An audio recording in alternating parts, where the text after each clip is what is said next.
Bonjour à toutes et à tous, c'est avec un plaisir que je vous retrouve aujourd'hui dans un nouveau pays qu'on n'a jamais fait sur la chaîne.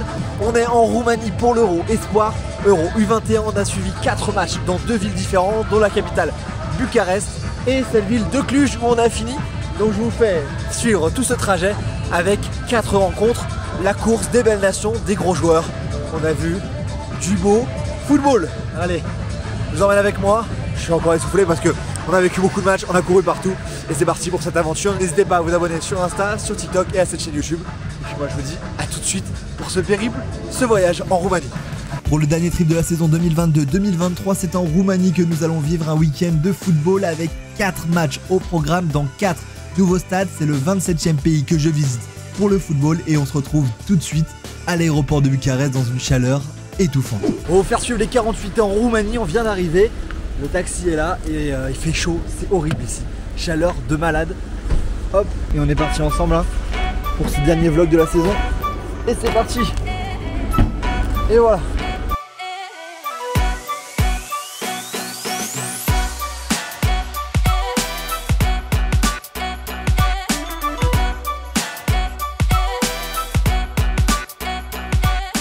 Quelques heures sont passées depuis l'arrivée à l'hôtel, mais là on est à quelques heures, à 1h30 du match, premier match des 4 matchs, un match entre la Roumanie, l'équipe locale ici à Bucarest et l'équipe d'Ukraine, l'Ukraine qui a réussi son entrée dans la compétition, tandis que la Roumanie, elle, malgré les demi-finales qu'elle a atteintes en 2019, a totalement manqué son début de compétition en perdant 3-0 contre l'Espagne, favorite de ce groupe que l'on verra dans le deuxième match de la journée. Là on va chercher tranquillement un peu d'ombre parce qu'il fait vraiment très chaud, 35 degrés au compteur depuis qu'on est arrivé et c'est très lourd. Vous pouvez voir derrière moi beaucoup de gens dans les parcs et puis on est parti pour le match hein, bientôt ici dans 1h30.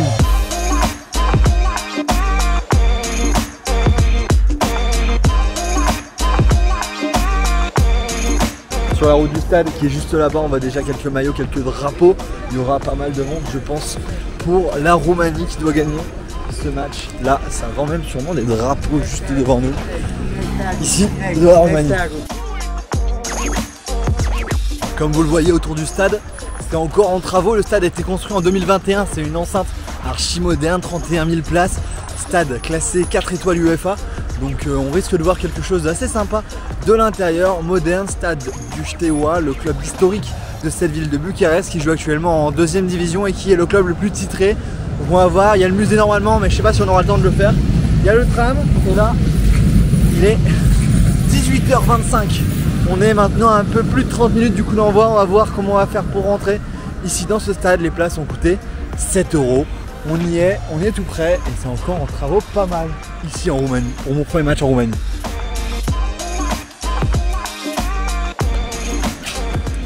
Le stade est là, il fait vraiment très chaud. Notre entrée est là-bas sur le côté, donc on va aller la rejoindre et entrer dans ce stade. J'ai hâte de voir ce que ça va donner. Mon 198e stade, on se rapproche des 200 et là on se retrouve à l'intérieur. C'est l'heure de rentrer dans le stade, on a un peu galéré avec la caméra, c'était un peu compliqué, c'est la gendarmerie qui est à l'entrée pour contrôler tout ça et j'ai réussi à vous faire ce premier match parmi les 4.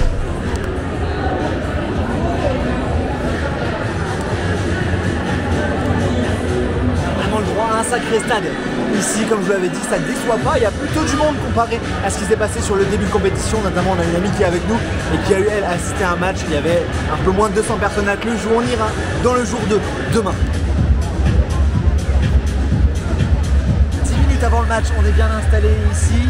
Là, les deux équipes vont tranquillement être dans le tunnel. Côté des titulaires, je vous mettrai la compo avant que le match commence, mais Mihailo Modric est sur le banc encore une fois. Après le premier match, il n'était déjà pas titulaire, il ne l'est pas encore cette fois-ci. Ça n'avait pas empêché les Ukrainiens de gagner leur premier match contre la Croatie et là ils pourraient avoir leur ticket pour la suite de la compétition en remportant ce match face à une équipe de Roumanie assez faible qui a perdu 3-0 dans son premier match mais qui va être soutenu par son public qui est là. Il y a pas mal de drapeaux, de maillots roumains ici alors qu'on voit les joueurs dans le tunnel. Côté roumain, Octavian Popescu, un des joueurs que j'avais noté à suivre, est également remplaçant. Je vous mets les compos et puis c'est parti pour ce match.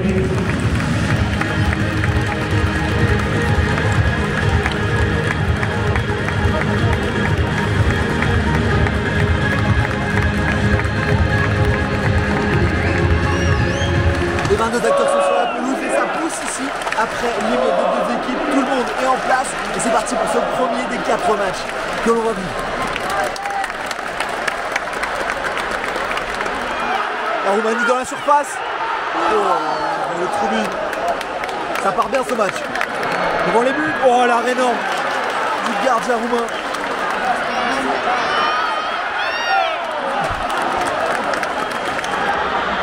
Oh là là, ça fait... Oh le craquage. Oh le craquage ici. 28e, j'avoue.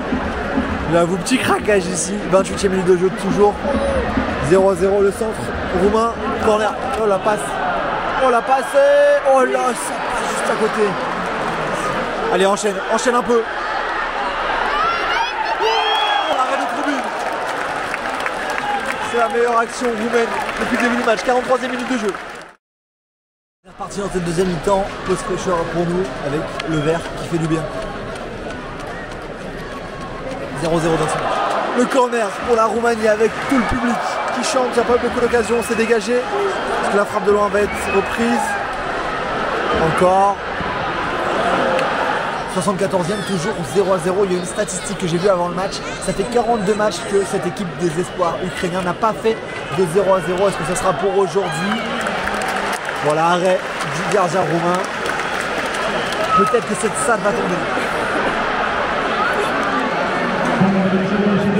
Alors que nous sommes 14 300 personnes aujourd'hui, quasiment la moitié de ce stade. Une belle affluence pour cette compétition ici de l'Euro U21. Allez, allez, et le but! Le but ukrainien!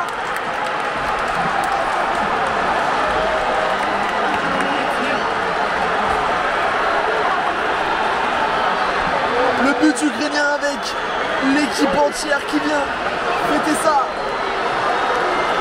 Il aura fallu attendre les dernières minutes de ce match et on n'aura pas de 0-0, ça sera un 43e match. 0-0 pour cette équipe avec ce but, cette magie magnifique côté ukrainien avec tout le banc et notamment Modric qui est blessé, qui est venu. Modric qui est venu célébrer avec toute l'équipe. Ça offre la qualification ou presque pour l'Ukraine pour le prochain tour. 1-0, on est rentré dans le temps additionnel alors que 5 minutes restent à jouer et après on fera la transition vers le match suivant. On a 45 minutes seulement avant le coup d'envoi du match entre l'Espagne et la Croatie.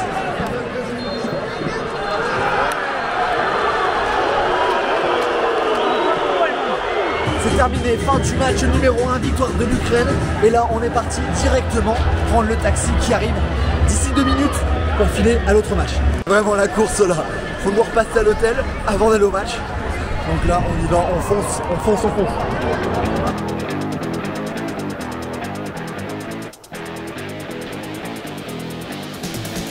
On est dans le taxi, juste là, le stade est là. J'ai laissé mes potes pour aller chercher la batterie qui me manquait pour finir cette belle journée et je vais les rejoindre à pied. Je vais manquer un petit peu mais ils vont me donner toutes les infos et un super chauffeur, very good driver.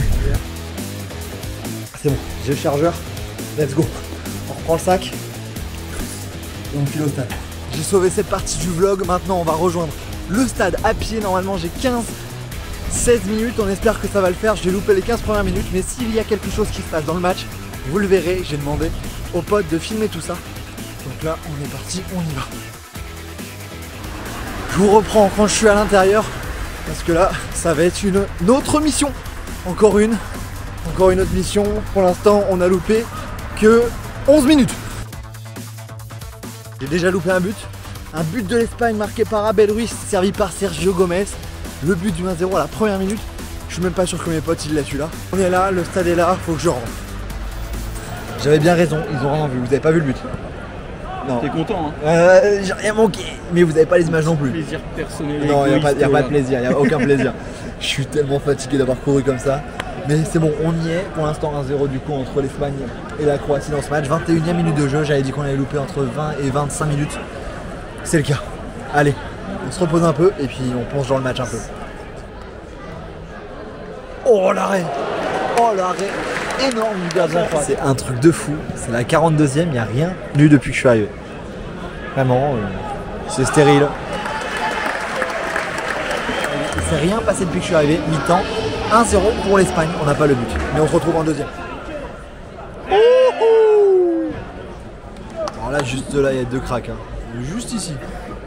Hop, Rodri et Gabri Vega. Juste là.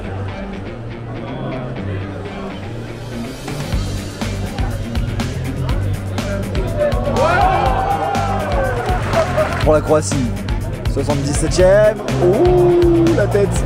Mais je vais vous le laisser au montage parce qu'il n'y a pas eu mieux. On était 14 000 au premier match, on est un tout petit peu moins de 3 000. 2921 ici dans ce stade. Allez, allez.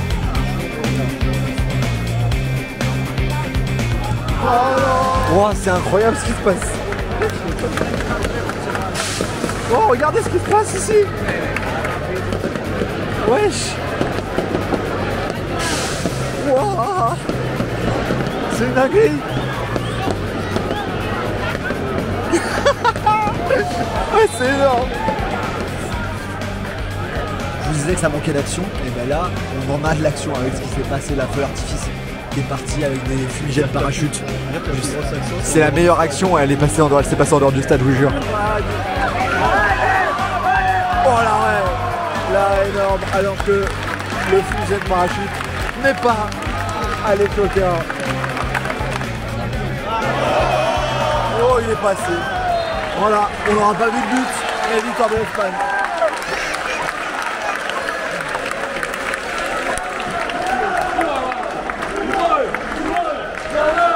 Avec 2 défaites, la Croatie est éliminée et reste pourtant saluer son public, ici très fidèle. Fin de cette première journée en Roumanie, on n'aura pas vu beaucoup de buts, on aura vu seulement un but. C'était lors du premier match, là on l'a pas vu, mais sinon il y a eu 1-0 sur les 2 rencontres. On se retrouve dès demain matin pour prendre l'avion direction Cluj et voir les 2 prochains matchs en finissant par la France demain soir. Allez, c'est parti, à demain. Début du jour 2, juste devant l'hôtel après une nuit très compliquée. C'était vraiment pas confortable. Il fait encore doux pour l'instant. J'ai bien dit pour l'instant. Là, on va prendre l'avion. On a à peu près 1 heure de vol pour aller à l'ouest et aller à Cluj. On se retrouve à l'atterrissage du côté de Cluj.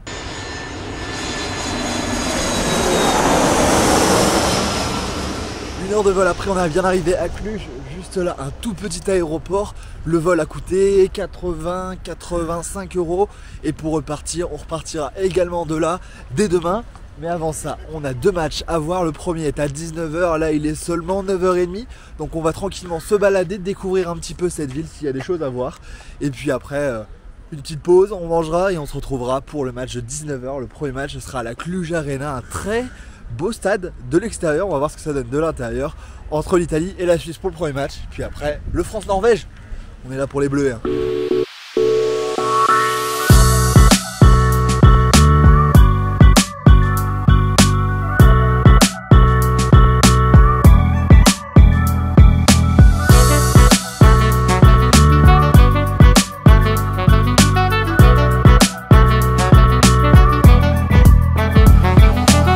Quand on arrive dans les villes comme ça, là on est 2. Et on essaye toujours de chercher un peu ce qu'on peut faire en essayant tout simplement sur Google que faire dans la ville. Et puis là, ce qui nous a été proposé, c'était passer l'après-midi sur la place qui est là, donc une après-midi entière. Voilà, pas grand chose à proposer. Ça a l'air plus sympa que Bucarest. Bon, après, c'est pas forcément difficile, c'est pas incroyable Bucarest. Mais le temps pour l'instant n'est pas aussi chaud qu'hier et ça c'est bien. On va se poser en terrasse et réfléchir un peu plus à la journée. Mais sympathique cette petite place. Il est 11 h 10 et on est sous la pluie, donc au lieu de visiter comme on aurait dû le faire, parce qu'on va pas pouvoir, il fait vraiment pas beau, je voulais revenir avec vous sur le fait d'avoir choisi cette compétition, de venir ici en Roumanie. C'était l'occasion de faire ce pays pour la première fois, d'aller le visiter et également de pouvoir voir des matchs avec des superstars pour vraiment pas cher. Les futurs cracks de demain pour seulement 7 € par match, c'était vraiment pas mal. Et puis après, niveau organisation, aller à Bucarest, trouver le vol entre Bucarest et cette ville de Cluj, puis après rentrer à Cluj. Pourquoi ne pas rester plus? Parce que pour rester plus, ça voulait dire rester 3 jours de plus, des frais supplémentaires et en plus la dernière journée tous les matchs se jouent en même temps, c'est-à-dire que on aurait pu seulement voir un seul match de plus en restant 3 jours et il n'y a pas énormément de choses à faire également, donc j'ai préféré faire un week-end complet, 2 matchs par jour et enchaîner comme ça pour proposer quelque chose d'assez cool. On va voir et attendre que tout ça se calme, se reposer un peu, parce que c'est vrai que ce matin on s'est levé très tôt pour aller à l'aéroport à 6 h du matin, donc voilà, ça va faire du bien de se poser, mais après c'est match.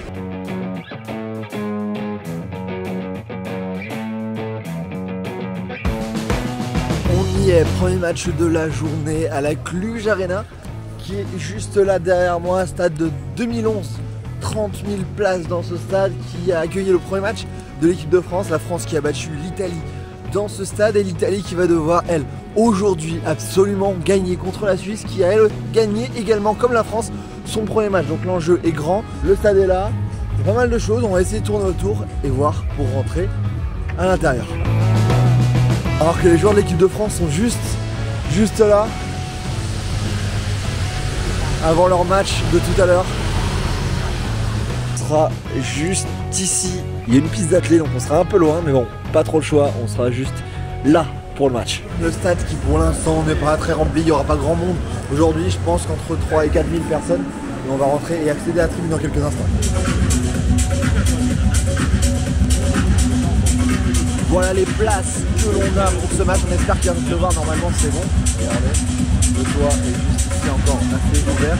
Et donc on va avoir accès à ce match, un match qui je pense est le plus indécis au niveau du résultat sportif et sûrement un des plus importants, notamment pour l'Italie après sa défaite, après le premier match. On retrouve des joueurs vraiment magnifiques avec un duo au milieu de terrain, Rovella, Tonali, absolument extraordinaire. Sur le banc, Fabio Miretti, en pointe, Gnonto et Pellegrini, des joueurs très forts qui jouent en première ligue, en Ligue 1, en Serie A. Et en face, côté suisse, une très belle génération avec notamment en pointe Amdouni ou encore Dan Endoy passé par la Ligue 1. De très bons joueurs, je vous mettrai la composition des deux équipes bien évidemment avant le coup d'envoi. L'échauffement se termine. Avant que les joueurs rentrent sur le terrain, aujourd'hui c'est mon 200e stade. Ce stade, la Cluj Arena, est le 200e différent que je visite dans 27 pays. N'hésitez pas à me dire dans les commentaires combien de stades vous avez fait avant que les joueurs rentrent sur la pelouse, puisque là, les joueurs, on les aperçoit, ils sont dans le tunnel.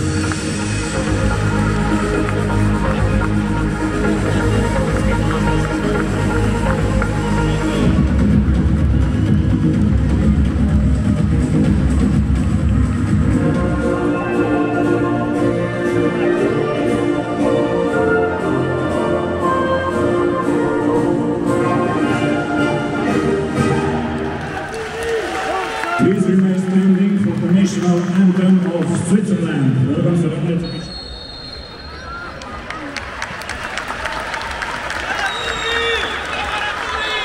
C'est parti pour 90 minutes dans ce match, dans une ambiance qui sera feutrée, mais avec très certainement du beau jeu. On espère voir plus de buts qu'hier. On rappelle, on n'a vu qu'un but sur les 2 matchs. Il y en a eu 2, mais on n'en a vu qu'un seul. Là, on ne va pas manquer le début de ce match et on va tout faire pour aller très vite après au suivant et surtout avoir la Marseillaise. Mais en attendant, c'est parti ici entre l'Italie et la Suisse. Oh la tête, et but! But pour l'Italie!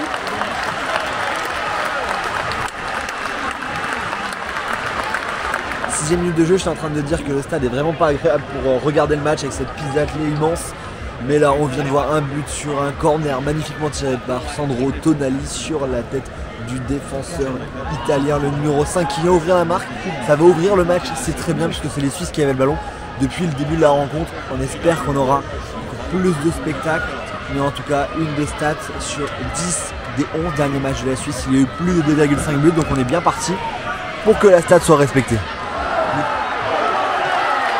Et le but, le second but pour l'Italie.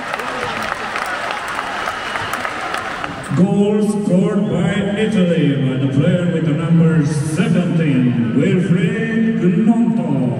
12e minute de jeu, second but pour l'Italie, ça s'enchaîne avec un but de Wilfried Gnonto. Ça part encore une fois d'un super débordement de l'ancien bordelais, Raoul Bellanueva sur son côté, qui déborde parfaitement avant de centrer pour le jeune attaquant, le petit attaquant de Leeds United, Wilfried Gnonto, qui vient marquer en 2 temps ce 2-0, ça part très bien. On suit dans le but, quel arrêt du gardien, quel sauvetage même des 2 joueurs dans la surface. Ouh, oh, quel arrêt du gardien de la Cremonese. Bon, le match n'est pas la folie, comme vous le voyez, le monsieur à gauche en bleu, il pionçait. Voilà, on vient de se réveiller, mais il pionçait. Tranquillou. L'Italien à l'attaque, on est dans le temps additionnel, les Italiens dans la surface. Ça va centrer au deuxième, il n'y a personne. Oh la personne pour reprendre. Oh l'Italie pour le troisième. Oh là là, il est passé devant Renard, Parisi. Parisi pour le 3-0, juste avant la mi-temps. C'est la faute sur ce troisième but italien avec Parisi qui a marqué, après Gnonto et après Pirola, les Italiens qui se mettent plutôt à l'abri. Après une première mi-temps totalement maîtrisée, c'est difficile pour la Suisse qui a vraiment du mal. Vous entendez chanter, il y a un programme avec les étudiants qui chantent à chaque fois à la mi-temps. Ils sont en face de moi et je les vois, je vais vous les montrer. Et on se retrouve pour la deuxième mi-temps de ce match avant de filer du côté du stade du CFR Cluj pour le match de la France contre la Norvège pour finir ce triple.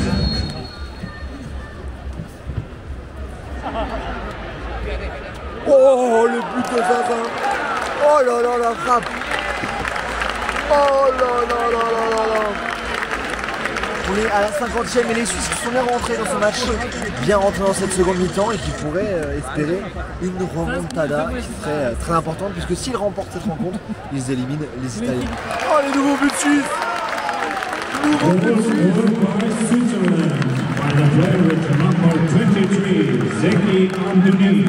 4 minutes plus tard, nouveau but pour les Suisses par le très talentueux Zeki Hamdouni qui vient tromper la défense italienne. Ça a été trop vite, j'ai pas pu vous capter l'action, mais en attendant, les Suisses qui reviennent seulement à un but de l'Italie, ça s'est joué en 4 minutes. Et là, on va avoir le droit à une deuxième mi-temps. Je pense qu'elle va être vraiment sympa. L'Italie qui essaie de repartir à l'attaque alors que la Suisse vraiment surdomine ces 5-6 premières minutes et la deuxième mi-temps qui va faire tout pour gagner ce match. A few moments later. Dernière minute dans le temps réglementaire, les Suisses qui donnent tout pour essayer d'égaliser, mais c'est vrai que c'est compliqué depuis qu'ils ont marqué ces buts. Pas vraiment de grosses occasions à signaler, il y en a eu une, mais sinon c'est quand même difficile pour eux. C'est terminé. Terminé ici. C'est terminé ici, victoire de l'Italie et donc on a rendez-vous dans 45 minutes pour le prochain match. Normalement il n'y a que 30 minutes de marche donc ça devrait le faire. Ouais, il se met sérieusement à pleuvoir là, hein, faut qu'on prenne un taxi. Belle pluie, bel orage, ça change d'hier de ce qu'on a eu. On aurait bien aimé l'avoir hier, mais là on va être trempé avant d'arriver au stade. Hello.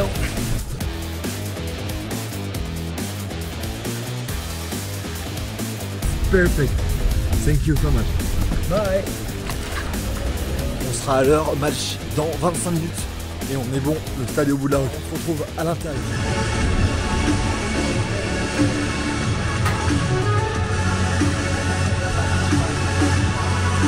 Comme vous l'avez vu, on est bien installé ici dans ce stade de 23 500 places qui accueille le CFR Cluj, qui a notamment joué beaucoup de fois la Coupe d'Europe. Et donc là, on a les joueurs français qui sont ici. Je vous mettrai la compo dans quelques instants, mais il y a beaucoup de changements, 7 changements. On aura sur le banc notamment Barcola qui a marqué au premier match, Kefren Turam, Amine Gouiri, Manu Koné, beaucoup de joueurs sur le banc pour faire tourner un peu ici cette équipe de France qui va prendre la Norvège et qui peut valider sa place pour les quarts de finale.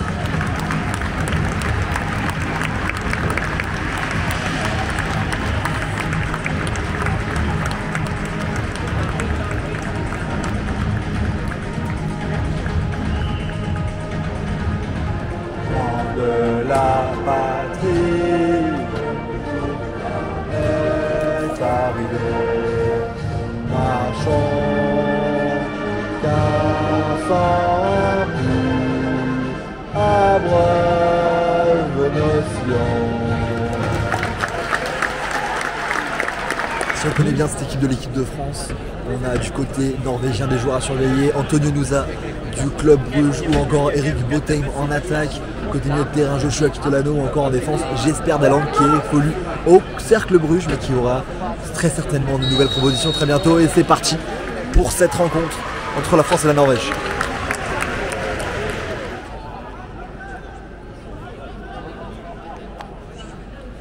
Ça fait 20 minutes que c'est commencé et la France ne touche pas un ballon, c'est la Norvège qui monopolise la balle et c'est vraiment triste pour l'instant côté français.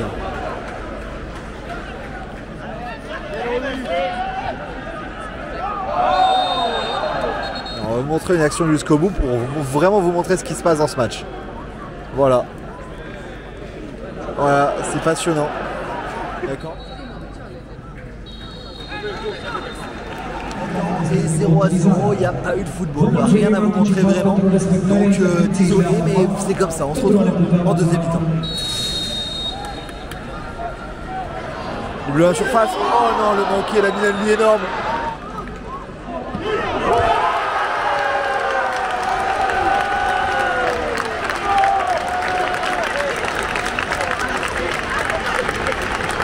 Enfin le but des Bleus.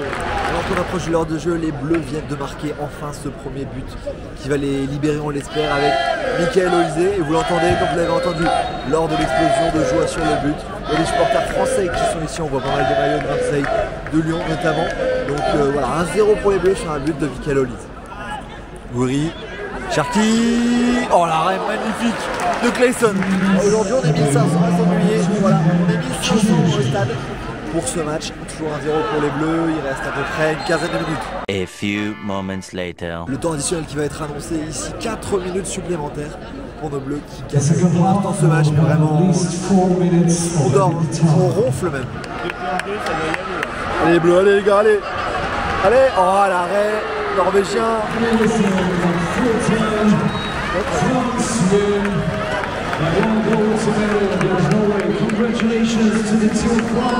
C'est terminé ici pour ce match, c'était le dernier match de ce trip, ce voyage qu'on a vécu ici en Roumanie pour 7 € espoir. Ils continueront pas, on ne viendra pas pour les phases finales puisque c'est trop compliqué, la finale se joue en Géorgie, c'est impossible de s'y rendre.